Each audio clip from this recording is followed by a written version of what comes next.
Kemudian potongan ayat yang berikutnya itu saya mengambil kata ini atau kalimat, terkutuklah tanah demi dirimu. Jadi kutuk bekerja itu merusak ego lelaki. Karena ada kata di sini, demi dirimu. Diri, demi dirimu. Demi diri saya, maka tanah terkutuk. Jadi tanah dikutuk, pekerjaan dikutuk, itu karena saya, karena diri saya.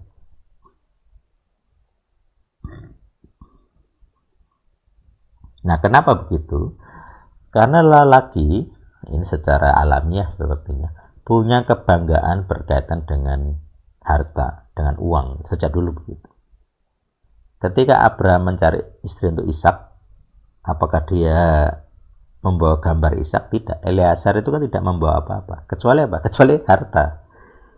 Jadi ketika Ribka ini melihat harta dengan pemberian-pemberian yang banyak gitu ya, dia sudah tidak ada lagi pertanyaan. Oke, aku mau gitu ya. Aku tidak melihat dia menolak, itu tidak ada. Satu, karena itu saudara dekat gitu ya. Katakanlah sepupu atau apa gitu. Artinya masih aman gitu. Bagi mereka masih aman, bukan orang asing gitu. Yang kedua, mereka satu Tuhan gitu. Karena satu keluarga besar gitu kan. Jadi Tuhan mereka sama, cara ibadahnya sama. Jadi secara iman tidak ada konflik. Sama seperti kalau pernikahan beda suku gitu ya, bisa konflik gitu ya. Karena bangsanya berbeda, etnisnya beda, dan jangan-jangan Tuhannya juga beda, itu pergumulannya. Nah, di sini yang diserang adalah ego lelaki. Nah, kata ego di Alkitab Yunani terutamanya, karena ego itu dari Yunani, itu dipakai untuk menyebut hayah, Tuhan. Ayam hu ayam itu diterjemahkan pakai kata ego ini, gitu ya. Ego yang kalau dalam bahasa saya ya akulah hayah itu tadi, akulah dia yang hidup gitu ya. Nah, kalau kita lihat teks Keluaran 3:14, di Exodus 3:14 itu ada kata akulah hayah ini ya.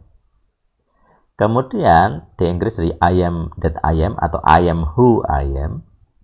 Kemudian di Septuaginta, jadi PL Yunani, dia memakai kata ego eimi.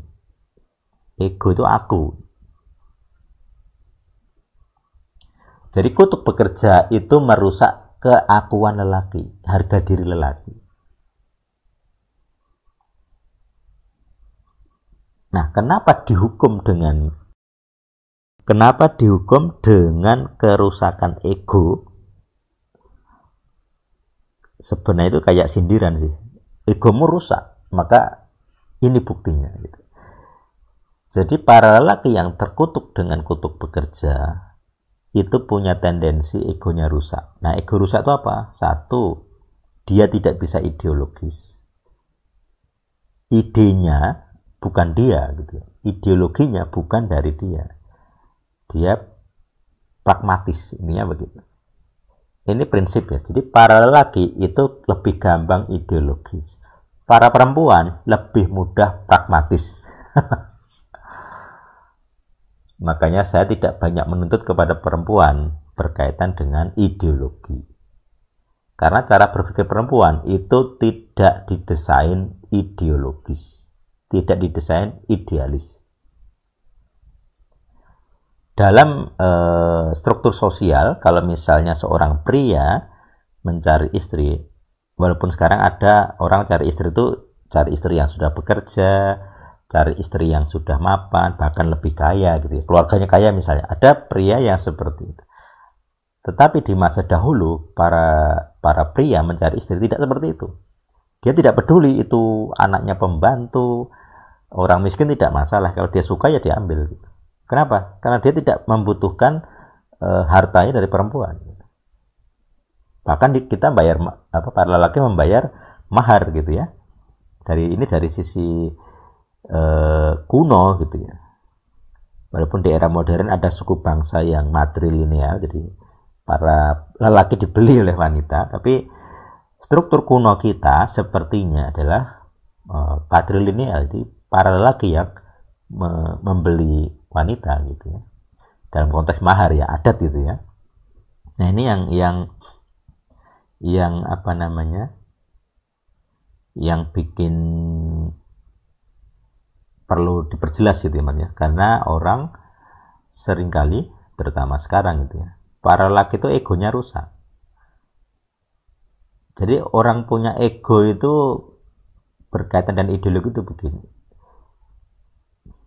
termasuk nanti berkaitan dengan moral gitu ya. Jadi para lelaki itu biasanya kalau dalam struktur para kesatria gitu, sikap kesatria, jadi kalau bahasa kita sikap kesatria apa, misalnya ngaku salah, misalnya itu sikap kesatria.